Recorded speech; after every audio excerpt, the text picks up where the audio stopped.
1947 में बहुत बदकिस्मती इस देश की है कि जानबूझ करके अंग्रेजों ने डिवाइड कर दिया इस देश को।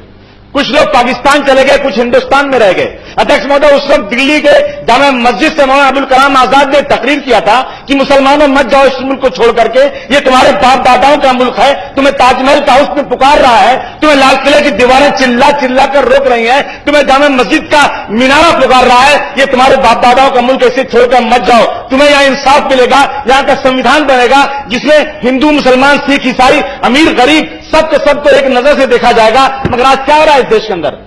सर, बदन में दौड़ता सारा लहू ईमान वाला है, मगर जालिम समझता है कि पाकिस्तान वाला है।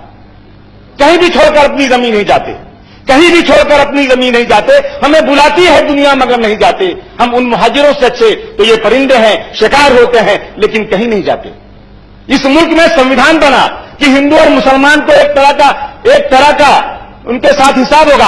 अगर किसी कोई अमीर आदमी, कोई ताकतवर आदमी, कोई मजबूत आदमी एक गरीब को मारे तो जाएगा पुलिस स्टेशन में कंप्लेन करेगा। और डॉक्टर भीमराव अंबेडकर का कानून कहता है कि आसमान की ऊंचाई पर बैठा हुआ, चाहे रिलायंस हो, टाटा बिरला हो, या दुनिया की बहुत बड़ी ताकत हो, या भीख मांगने वाला कोई दलित या मुसलमान का बेटा हो, उसके साथ एक तरह का कानून होगा। लेकिन नहीं हो रहा इस देश के अंदर। मैं पूछना चाहता हूं आज कि आज हिंदू मुसलमान सिख ईसाई की बात कर रहे, बराबरी की किधर है? 6 दिसंबर 1992 डॉक्टर भीमराव अंबेडकर की डेथ एनिवर्सरी, वो दिन क्यों चुना गया बाबरी मस्जिद को शहीद करने के लिए? कौन से कोर्ट ने फैसला किया था कि बाबरी मस्जिद को शहीद करो? अगर कानून नाम की चीज है, शर्म आना चाहिए उन लोगों को जिन लोगों ने डॉक्टर भीमराव अंबेडकर के डेथ एनिवर्सरी के दिन इस देश के कानून की धज्जियां उड़ा दिया और गर्व करते हैं कि हम इस देश में गर्व करते हैं। आज भी शर्म करो और ये तय करो कि बाबरी मस्जिद को उस जगह बनाएंगे। और इस कोर्ट सबसे बड़ी चीज होती है, कोर्ट जो फैसला करेगा सर झुकाकर दोनों समुदाय के लोग उस बात को कबूल करेंगे।